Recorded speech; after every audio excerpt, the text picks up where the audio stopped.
general idea of what we're doing here, okay? Alright, let's keep on rolling here.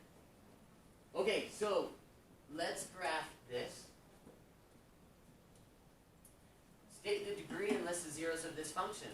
State the multiplicity of each zero and whether the graph crosses at the x-axis.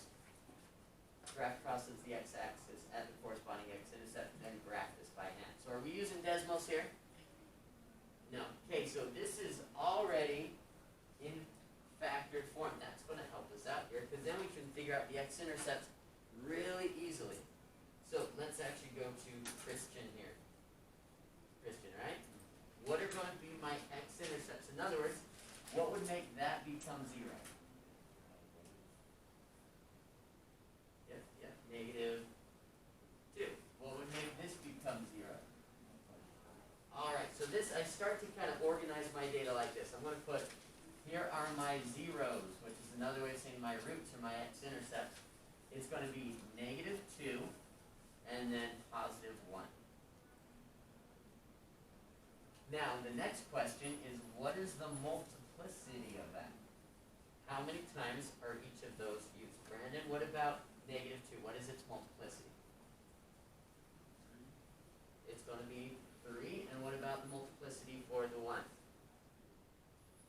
So then, does that mean it's going to bounce at that point, or is it going to cross at that point?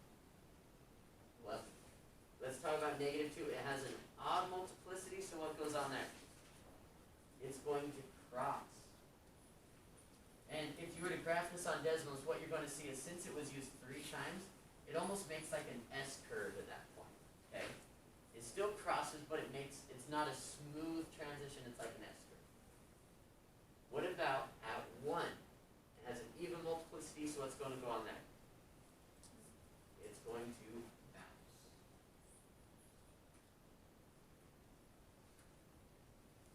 Alright, now, what don't we know about this polynomial? Well, we don't know what the degree is. We don't know the information we get if it was in standard form, right? How do you get this from factored form to standard form? What would we have to do with that? You have to multiply it all out. Do we want to do that? You do? Awesome. Come on, I'll give you the pen. You can do it for me. Okay, fine. We'll let Izzy off the hook here. But watch this. I'm going to show you a shortcut, okay? How many times do we see x plus 2? How many times do we see x minus 1? Now, what I was saying is we'd have to multiply this out. We don't have to do the whole thing, okay? Because all we really care about is the first term, the leading coefficient. So in order to get that, I'm going to take this, times this, times this, times this, times this. How many x's are there? So the first term, if I were to multiply it out, is x to the 5th. What shape is x to the 5th going to make? It's going to be an S curve. Good job. Okay, now, new piece of information here is, well, how do you get the y-intercept? Well, the y-intercept is going to be your constant value. It's going to be this, times this, times this, times this, times this. Multiply your constants. What's 2 times 2 times 2? And negative 1 times negative 1 is 1. 8 times 1 is 8. So we're also learning that we have a y-intercept at 8. Is that enough information now that we should be able to graph this?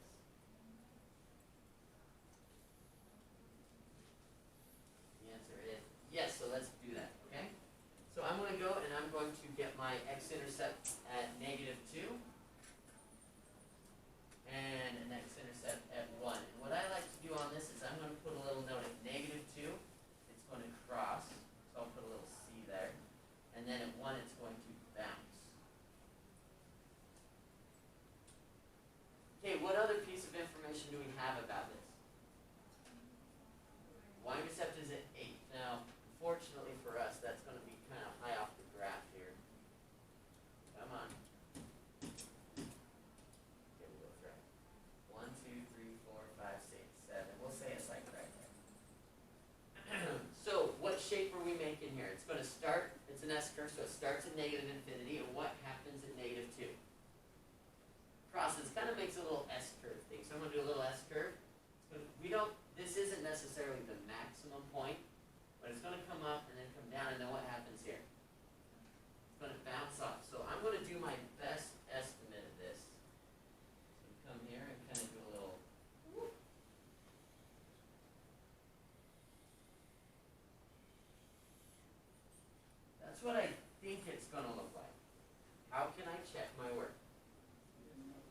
Desmos, you're going to graph it on your Chromebook and see how we did. So after you graph that, check your work and see if we're close.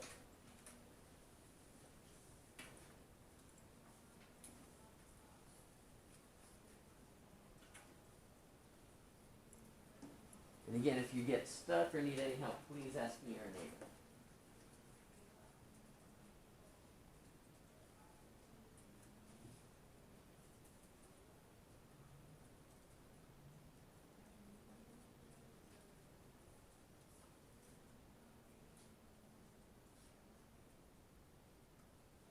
Pretty close, right?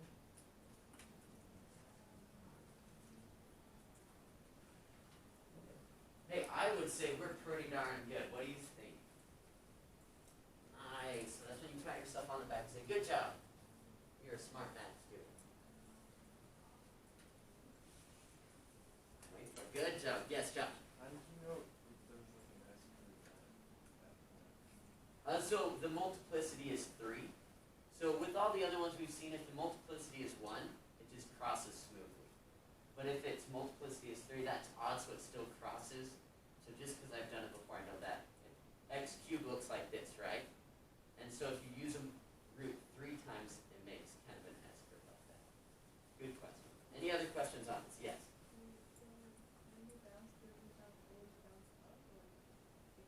It could bounce down as well. It just is going to stay on the same side. So if I was under here, it would bounce down. But since I was already above, it's going to bounce up. The point is it doesn't cross the x-axis. All right, cool. We're going to take a tangent here, and I want to talk about one fun thing I did over the summer, which was I went to Lagoon. Did you guys, any of you guys go to Lagoon? No one went to Lagoon. Yes, me and Beyonce, is that it? All right. Is it because you didn't want to go because like COVID, or is it just you're like, that's something 14-year-olds do? Whatever. So I had we actually got season passes because my sister-in-law worked there for like, she filled in a bunch of shifts, so they gave her season passes, and she said, if you help me build a shed, I'll give you season passes. So we got season passes for free. It's pretty sweet. Well, let's talk about this one. Have you been to Lagoon at some point? Have you been on Rattlesnake Rapids? Okay, when you go on Rattlesnake Rapids, at the very end, you have this waterfall. Now, here's a question. Is it possible to not get wet at that point? Yes. Whatever. I say no way. How? Because I've gone on it about 8 times this summer, and every time I get drenched. Even if I like hang off the edge. How do you not get wet? How do you not go under it? Like a little spot where you won't get wet. There's a gap. You have to put in the gap. See, and I don't know. I think you guys are crazy. 'Cause I tried, like, every time, and I couldn't. Maybe I'm just not little enough. I don't know. But the point is, for me, in my experience, it was not possible to go on this ride and not get wet. How come? Because you always at the end, even if you stay dry all the way to the end, you got that dang water. And just that anticipation of, oh, it's coming, and you can't get out of it. It's going to happen. Well, this might seem strange, but this actually reminds me of something called the intermediate value theorem. You're like, what the crap are you thinking? Well, this is kind of a weird theorem, but don't think too hard about it, okay? Do you see this picture here? This picture is going to explain it. I'm not even going to read it because it's kind of confusing. But watch this, okay? So all this says is, let's say I'm looking at this blue curve here. I go at point A, and at point A I realize that the curve is negative. Then I go to point B, and I realize it was positive. What had to happen between point A and B if it goes from negative to positive? Well, it had to cross through the x-axis, right? Is there any way from getting to be able to go from being negative to positive without crossing the x-axis, assuming it's smooth and continuous? No, there's no way, right? You have to go through the x-axis. Well, if you go on Rattlesnake Rapids, that means at some point you're before the waterfall, and at one point you're after the waterfall. What does that mean has to have happened? You had to go through the waterfall, which meant what? You're getting wet. Okay, so that's the intermediate value there. Is if you check a point at if you check a point and it's negative, and you check a point later and it's positive, what happened between those points? You cross the x-axis, which means there's an x-intercept somewhere between them. Does that make a little bit of sense? Let me show you an example, and we'll go over it, okay? Okay, so explain what, let's do this one first, and then I'll do that one, okay? Use the intermediate value theorem to show that that function there, negative x squared plus 4, has a 0 between 1 and 3. Okay, so what we're going to do on this one is we're going to test this. I'm going to plug in 1 and see what it gives me. If I do f of 1, then I'm going to get a negative 1 squared plus 4.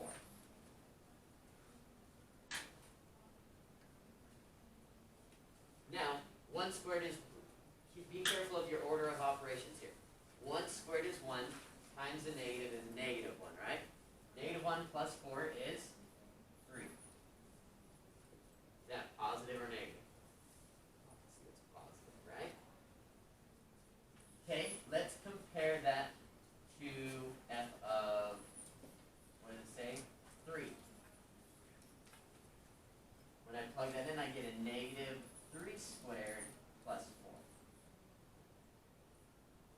What does 3 squared give us? 9 times by negative 9 plus 4 is what? Negative 5, which is going to be negative. So if at 1 it's positive and at 3 it's negative, then what had to happen between 1 and 3? Had to cross the x-axis. With polynomials, they're smooth and continuous, which means I have to draw it without lifting up my pen, which means I can't just automatically jump from one side to the other without crossing the x-axis. That's the intermediate value theorem. So just think of lagoon and the waterfall, rattlesnake rapids. Cool. You going to at least go for frightmares? Are you guys too cool for frightmares? Oh, see, that says it all right there. What was that? You're going this weekend? Nice. You camping? That's cool, because then you're just right there, so it's like, except they're closing it early, so it's like you can't stay as late. That's not as cool, but that's still cool. Okay, well, let's look at this. Explain why a polynomial function of odd degree has at least one real 0. I want you to think about that with your group. I'm going to give you a 30-second think on that, and your clue is think of the graph.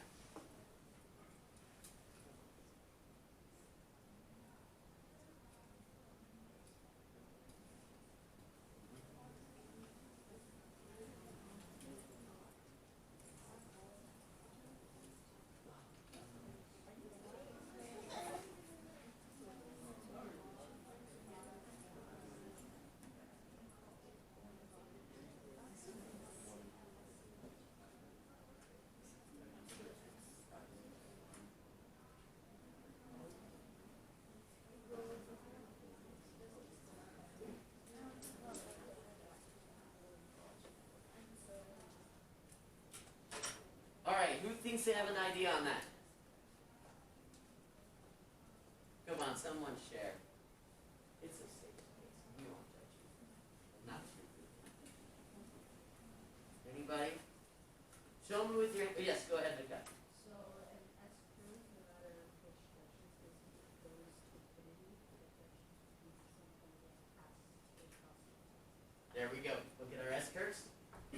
If it starts at negative and goes to positive, well, at some point, it's got to cross it, right? Even if it's flipped, same idea. Good job. Thanks for sharing that. All right, we're going to skip the next one. I mean, I'll talk about it real quick, but basically it just says, hey, graph this. And it has one where it looks like it bounces, but it actually doesn't bounce. It just has two x-intercepts really close together. I'll let you do that on your own time, but the point is, make sure you zoom in and check things out. Don't just assume you know what's going on. All right, last one. We're going to do the infamous box problem. You ever heard of the box problem before? So in a box problem, what they're going to do is they're going to build a box out of a piece of paper. So I need to borrow a piece of paper here. So what they're doing here is they're saying, I'm going to build a box. Pretend this is a piece of cardboard. And the way they're going to build this is they're going to cut off corners of the same length. Now, once they've cut off those corners, they're going to fold this side up this side up, and what did you just create? A box. There you go. That's how we make a box. It's not a very good box because it doesn't have any reinforcement, so you'd have to like tape it or something. But for an introductory box problem, it works, okay? Now, let's read through this and see what we're going to do on that, okay? So, Allie, can you read through that for us? Basic connecting contact to the bottom of 484 inches. Squares of 20 from the corners of 20 inches by 25 inches. Piece of cardboard and flap folded up to the box. On what size or else? Awesome. So what piece of cardboard, what are the dimensions we're given?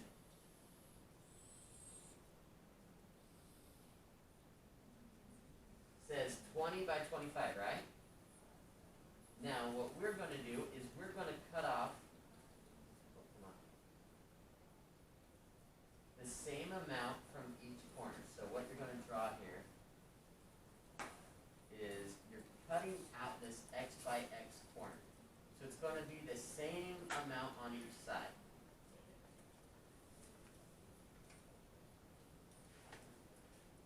So then what that means is once you've cut that out, this little green rectangle here, that's going to be your base.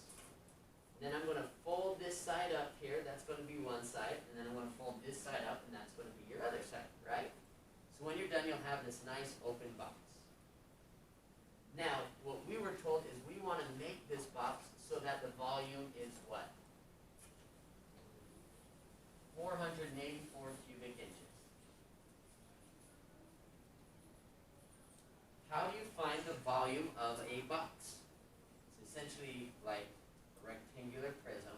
What is our formula?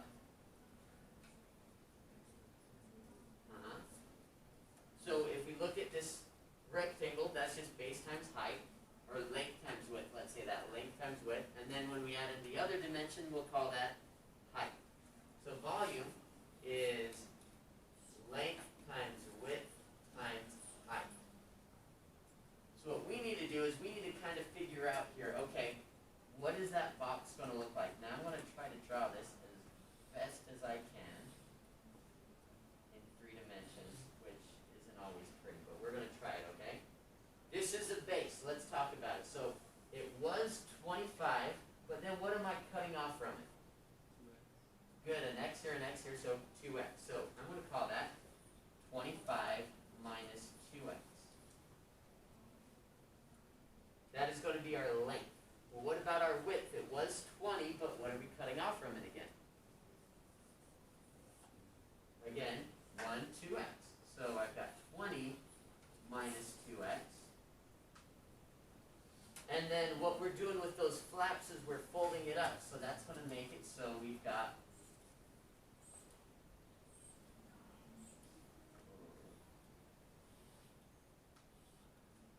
hey, that's not too bad. Oh, okay, it's not great, but okay. That's 3 dimensions. What is going to determine the height of that box?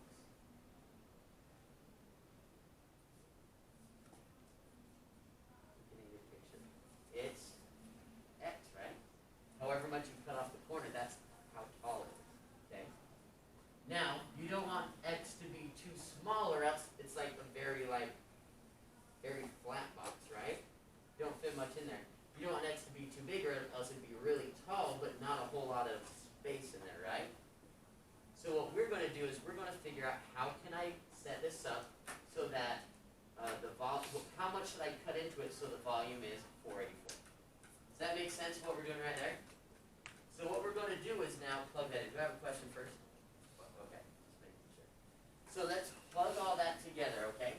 So let's take our length times our width times our height. So I'm going to do 25 minus 2x. I'm going to multiply it with 20 minus 2x. And then we're going to times that by our height. I like to put the x just in front so I don't forget about it. Now what do we want this to equal to? 484. Now this is when you're just going to use your Desmos, the calculator here, okay? People get scared and they're like, I have to multiply that all out. Nope, all you need to do is you're going to, so clear out Desmos, right? Your graphing calculator. I want this to be your line 1. So put that in line 1. And then I want you to put that in line 2. And I want you to see where they intersect.